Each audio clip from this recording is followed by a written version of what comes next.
বৰ দুখৰ দিন আমাৰ বাবে। আমাৰ গাঁৱৰে আমাৰ ভণ্টি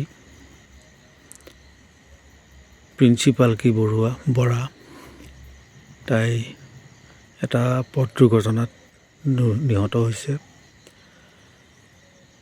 ঘটনাটো হৈছে মানে তাই সন্ধিয়া সময়ত চেণ্টাৰলৈ কিবা বজাৰ কৰিবৰ কাৰণে গৈ আছিলে। যাওঁতে আপোনাৰ আমাৰ পেট্ৰল ডিপু পাৰ হৈ পেলাই জামুগুৰি যিটো বাইপাছ আছে, বাইপাছৰ সমীপৰ যিটো কেঁকুৰিটো পাৰ হ'বলৈ লওঁতেই সিফালৰ পৰা আহি থকা এখন দ্ৰুতবেগী বলেৰ' বাহনে তাইক মহতিয়াই থৈ যায় আৰু ঘটনাস্থলীৰ পৰা লগালগ ততাতৈয়াকৈ আপোনাৰ স্থানীয় ৰাইজ মিলি পেলাই তেজপুৰস্থিত দুৰিকা হস্পিটাললৈ লৈ গৈ থাকোঁতেই আধা ৰাস্তাতে একচুৱেলি তাইৰ মানে এই সংসাৰৰ পৰা বিদায় লয়।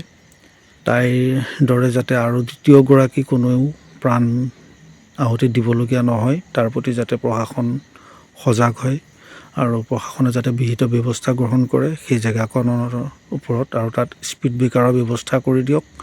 এইটোৱে আমাৰ ৰাইজৰ দাবী। স্পীড ব্ৰেকাৰৰ ব্যৱস্থা এটা কৰিব লাগে আৰু লগতে তাত ট্ৰাকবিলাক যাতে কোনো কাৰণত ৰখিব নোৱাৰে, আৰু ডিভাইডাৰত যি আপোনাৰ অলাগতিয়াল জংঘল কিছুমান হৈছে, জংঘলটোৰ কাৰণেও এতিয়া বিশ্বনাথ চাৰিআলি দিশটো এইপিনৰ পৰা আহোঁতে যদি ঘপককৈ স্কুললৈ যাবলগীয়া হয়, মানুহৰ স্কুলত ল'ৰা ছোৱালী থ'বলৈ আহে, সেইখিনিতে ওচৰতে আপোনাৰ দুখনকৈ স্কুল আছে, নদুৱাৰ জাতীয় বিদ্যালয় আৰু এইপিনে আপোনাৰ নৰ্থ ইষ্ট পাব্লিক স্কুল।